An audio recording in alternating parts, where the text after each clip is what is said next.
This is Halo Infinite just a year into development. Development of Halo Infinite started right after Halo 5 shipped in 2015, and 343 had an ambitious 10-year plan with multiple expansions that would set a new standard for Halo games. Teams were working hard at crafting a massive leap forward, not just for Halo games, but for the gaming industry as a whole. But the version of Halo Infinite we got in 2021 only shipped with 1/3 of what 343 had planned for the game to have. Multiplayer only had 2 playlists. There was no Forge, no Firefight, or split screen campaign. And to top it all off, they didn't even have a progression system. So this begs the question, what happened to Halo Infinite during its 6-year development cycle? He needs you.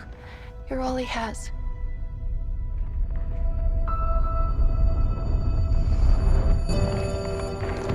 We do it together.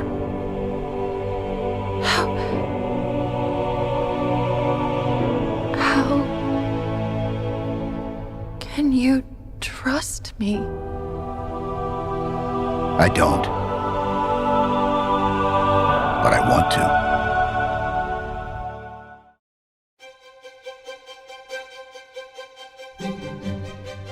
Following the release of Halo 5, 343 had some problems. Everybody hated the way Halo's story was going. They effectively backed themselves into a corner with the whole Cortana taking over the world storyline. So they knew they had to ditch that storyline as fast as possible. And so it was decided pretty early on that the game would take place in the aftermaths of Cortana's rampage, and that it would be set on a Halo ring. This is one of the first concept arts for Halo Infinite, and it's from 2015, within 2 months after the release of Halo 5. During the development of Halo 5, the capabilities of the 18-year-old engine were deteriorating and was very difficult for creatives to work in. Originally, 343's leadership had promised the teams that they would spend the time developing better tools so that creatives could have a much easier time developing Halo 5, but they didn't deliver the time the teams wanted for that game. So, going into Halo Infinite, the first 2 years were spent mostly on upgrading the engine. This required a lot of manpower to do so. 343 started to increase hiring to help redesign elements of the engine. They brought on a ton of contractors during this time, which in the short term really helped them out in boosting the revamp of the engine. But unfortunately,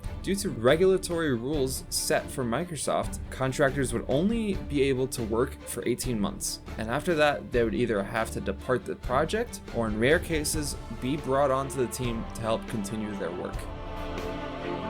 While the engine upgrade would take some time, art and narrative teams were busy deciding what the game would look like. 343 knew that they wanted to return to a Halo ring for Halo Infinite, and wanted to make it the biggest Halo game possible. During the conceptual phase, the environmental art teams would craft many different biomes, including a flatland biome, a desert biome, a snowy biome, and a Pacific Northwest biome. Meanwhile, the narrative teams had settled on a new story revolving around a time jump of around 5 years from Halo 5, and a focus on the Banished. On the flip side of the coin, the multiplayer team had the next couple of years to decide how they could evolve the multiplayer from Halo 5. Halo 5's multiplayer was widely regarded as a pretty solid entry into the franchise, so they decided to start experimenting. The teams were massive fans of Overwatch and the hero shooter genre, so they started prototyping what a Halo game would look like if it was a hero shooter. And by summer of 2017, the work on upgrading the engine was almost complete, and the first set of contractors who helped rebuild the engine began departing the studio due to their contracts ending. Instead of having the contractors join the team at 343, they would hire brand new contractors to help them during the production phase of development in maintaining the engine and assisting the core development team wherever they could. Additionally, during this time, the art team began fleshing out their concept arts into in-game environments, starting with the Pacific Northwest biome. They started working on POIs and elements of the open world. Inspired by games like The Legend of Zelda Breath of the Wild, they wanted exploration to feel natural. In whatever direction the player wanted to go, they should be able to enter an activity that would spark the classic 30 seconds of fun loop that Halo has been known for. They had settled on banished outposts scattered throughout the biomes alongside Easter eggs that would help paint a bigger picture of what was going on in the universe as Master Chief uncovered what the Banished wanted from the Halo ring. 343 knew that verticality was going to play a major role in this game. Since it was going to be an open world game, players should be able to easily scale mountains, so they started prototyping the grappling hook. They also wanted the game to have a bigger emphasis on wildlife as well, with POIs having wildlife enemies fighting against the Banished throughout the ring. Not only would the Banished have to deal with the wildlife of the ring, but also they would take in prisoner Marines and Spartans. There would also be many different POIs where you have to free these soldiers from Banished prisons, some of which we would see in the final game. On the multiplayer side, the team was full speed ahead on the hero shooter mechanics and started prototyping a PvE element to the new take on Halo as well. Around late 2017, the first set of contractors had finished their contracts with the multiplayer team and also began leaving the studio. Things were starting to take shape for this game. 343 felt confident enough in their progress so far and began working on a teaser trailer which would help visualize these new changes to the campaign and show off the scale that they wanted the game to achieve.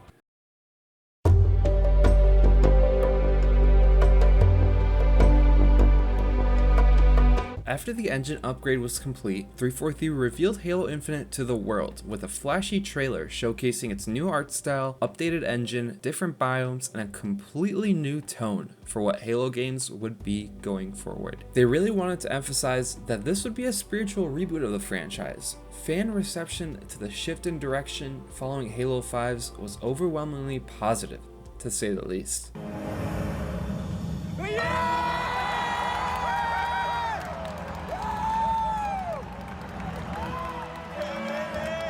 But behind the scenes, things weren't going too well. For the better part of the last 3 years, the campaign and multiplayer teams were both heavily changing the formula of what this game was shaping up to be. As more technical work began to emerge that required changes to the engine, 343 ran into a wall. All of the contractors that were working on the improvements to the engine and that knew the ins and outs of it left the studio after their contracts ended, and alongside them, all of the technical knowledge they had in how the engine worked. 343 began bringing on even more contractors at this point to help build out new technical features that would be required to help bolster their open world and hero shooter game. Problem with that is that they would also be limited to just 18 months of work, of which most of that time would be spent learning how the engine worked and leaving an even shorter amount of time for actual development. By the time they were fully ramped up and ready to improve the engine, they would have to leave the studio as their contracts would end.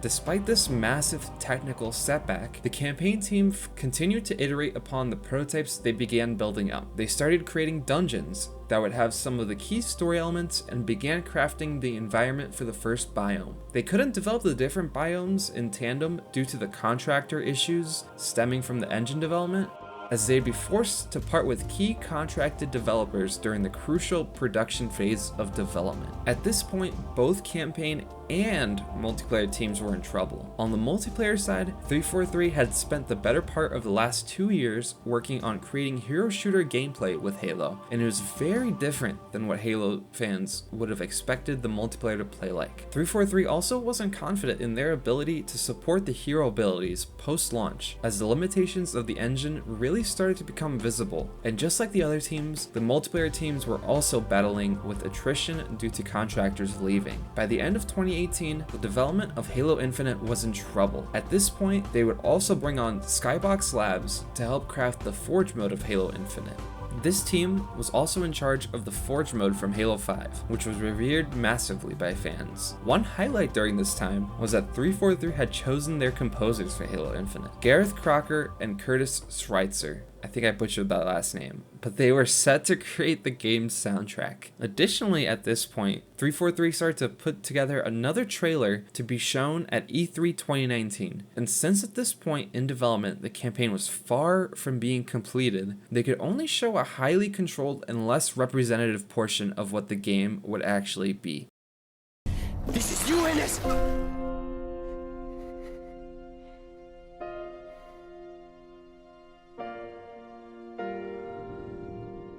For E3 2019, 343 showcased the Discover Hope trailer for Halo Infinite.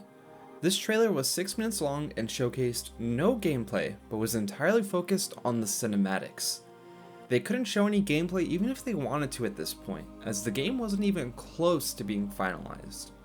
And even worse, the team now had a release date for the game set for fall of 2020, just a bit over a year to coincide with the release of the Xbox Series X. The writing was on the wall at this point. The campaign would absolutely not be ready in time for the release date that was set. And development was not getting any better. As the second round of contractors started to leave, there was even more brain drain within the core engine development teams, which had already begun to cascade since the problems first began to emerge. And to make matters worse, in August of 2019, Tim Longo, who was the creative director for Halo Infinite's campaign, left the studio. The teams were now directionless. Less than a year of development time left, and still they had not finished the first third of the game. Drastic cuts were ordered at this point, and the 5 biomes were now cut down to just one, which was the Pacific Northwest biome. So now, since the scope had been drastically reduced, 343 began stitching together the story elements that would have unfolded across the vast Halo ring down to just one location. Multiplayer was also in complete disarray. The teams had spent the entirety of the development of the game thus far working on a cooperative hero shooter experience that spanned across PvP and PvE. But the new shift in multiplayer was a far cry from what Halo games were in the past. 343 wanted to maintain the classic Halo gameplay that emphasized fair starts and map control, which would have been totally compromised by hero shooter mechanics. So, in late 2019, the hero shooter emphasis was cut completely from the game, and development shifted towards a more traditional Halo multiplayer experience. They now had 1 year to rebuild the entire multiplayer of the game from the ground up. In early 2020, as the teams continued to build out the campaign and multiplayer of the game, they were faced with the pandemic and were required to shift to working from home. This caused even more of a disruption in the development process and took the game from having a slim chance of releasing on time to downright impossible. But 343 had 1 year to finish the game. They had already cut down the campaign to a third of what it was originally supposed to be, started working on remaking the multiplayer to be more in line with what Halo has been in the past, and laid the groundwork for making Halo Infinite a game that lasts the next 10 years. The 10-year plan they had developed outlined everything 343 wanted Halo Infinite to achieve. They were originally supposed to ship multiplayer of the game in fall of 2019, independent of the campaign. The multiplayer would evolve over time, with game modes like the Battle Royale returning and maybe the cut hero shooter game mode being added later on. A full year after the release of the multiplayer, 343 was to release the campaign in fall of 2020. The campaign was supposed to have evergreen content that kept players coming back. They had planned for yearly updates being added into the campaign on a regular cadence, presumably including the biomes they had been planning from the very beginning. A year after release, 343's first major expansion to Halo Infinite would have been Atriox's Reign, which would have expanded the story of the campaign into being more focused on Atriox, as at the end of Infinite, you would kill his closest military general. Additionally, Firefight would have also been introduced a year after release. This plan sounds great on paper, but post-launch, the plan would be scrapped entirely once 343 decided to switch to Unreal Engine 5 after the release of the game. More on that in a bit, but now switching back to the development of Halo Infinite, 343 had to focus on creating a showcase for E3 of 2020. This time, they couldn't avoid showing gameplay, as the game was releasing just a couple of months after the showing.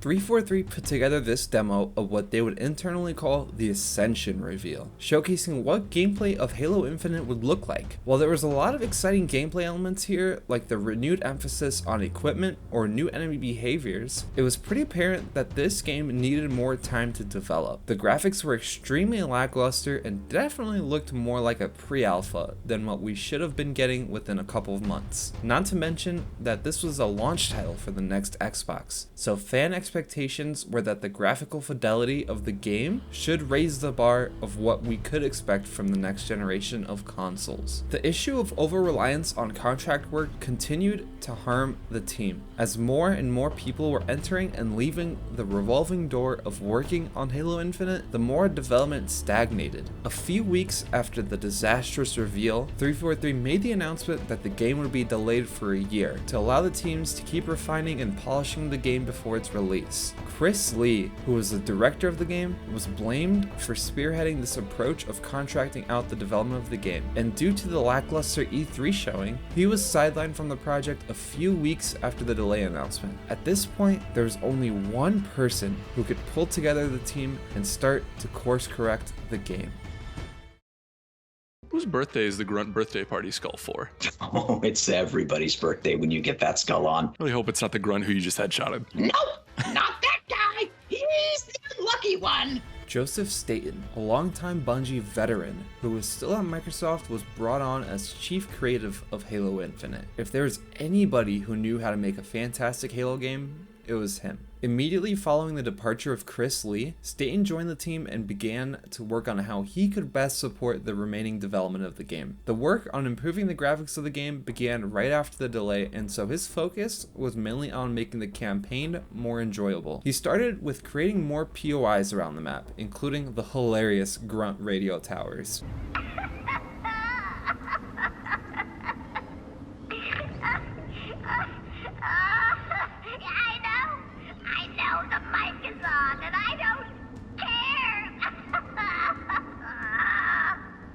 He also pushed leadership to make Marines follow the player around wherever they go. Originally, Marines would have been at outposts, and once you reached them from the Banished, they would just stay at the outpost. But Staten knew that one of the core aspects of Halo was having Marines follow you around, peppering enemies with their ARs, and eventually dying a quick death. He helped establish a storytelling rule for real-time cinematics, where no matter what cutscene was playing, the chief would always have the weapon that the player had equipped before going into the cinematic. He would also create a renewed focus on environmental storytelling, with POIs you could find around the open world that would help paint a bigger picture of what was happening to the ring and why you were there. While the campaign was starting to head in the right direction with Joe Staten at the helm, the multiplayer was still in a rough spot. While they had made good progress post-shift from a hero shooter and had expanded the game modes of the multiplayer suite, they had a massive problem. The work they had done had to be spread out and drip-fed with seasonal updates. As the core model of Halo Infinite's multiplayer was that it was going to evolve over time, they couldn't iterate fast enough with the seasonal model due to the limitation of the engine. So they decided to push out core game modes, like Fiesta for example. At launch, they had said that they would only be launching with 4 core game modes: Bot Bootcamp, Quick Play, Big Team Battle, and Ranked Arena.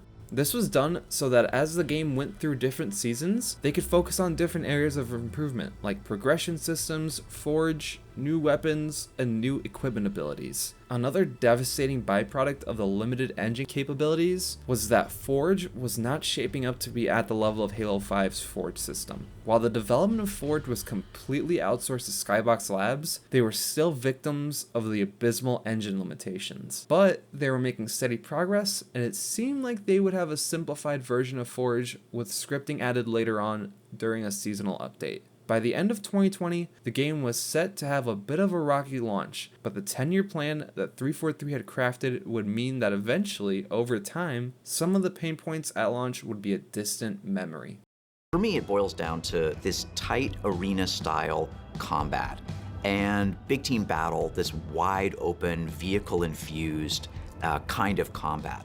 343 would reveal the multiplayer to the world during E3 of 2021 with a multiplayer overview video. This reveal was awesome at the time, showcasing a return to form for Halo compared to Halo 5. 343 went over their plan to support and evolve the multiplayer with seasonal updates and a robust roadmap. The newer revamped campaign would be shown off just a couple of months later, and just like the multiplayer reveal, it was widely praised. It looked so much better than the reveal we got a year prior. Around this time, it was confirmed that Forge and split-screen co-op were being delayed. 343 cited that the reason why these important aspects of Halo were delayed were that they simply weren't ready just yet.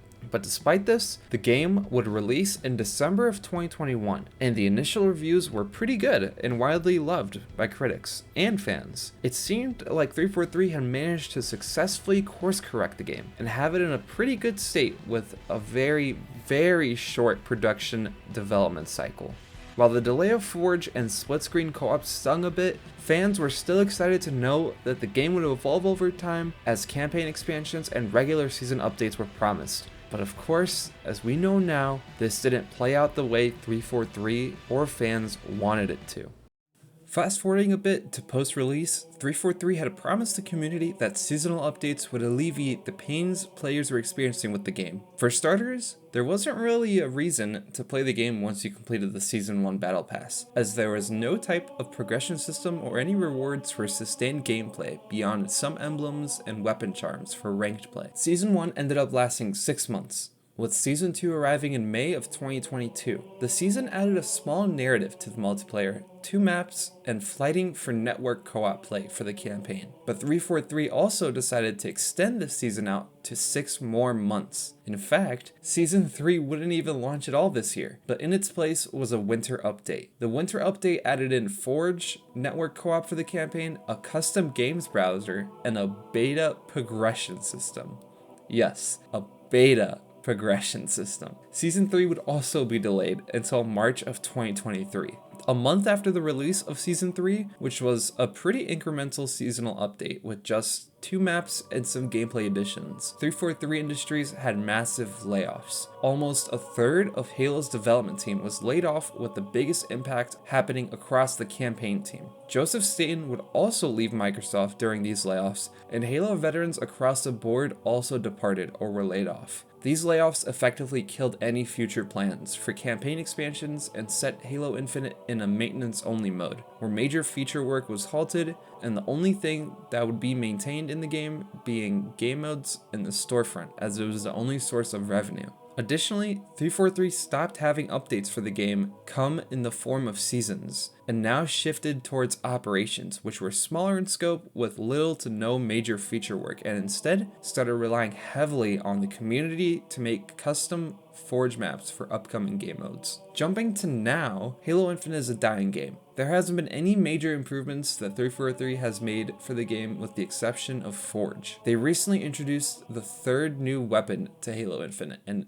it's this atrocious fuel rod spanker. It's pretty much a remodeled version of the rocket launcher that shoots out fuel rod-like projectiles. Beyond this, the only notable thing that 343 has brought to the game in terms of PvE was Firefight, but again, this was entirely ran by the Halo community making custom Forge maps. There weren't any dev-made Firefight maps.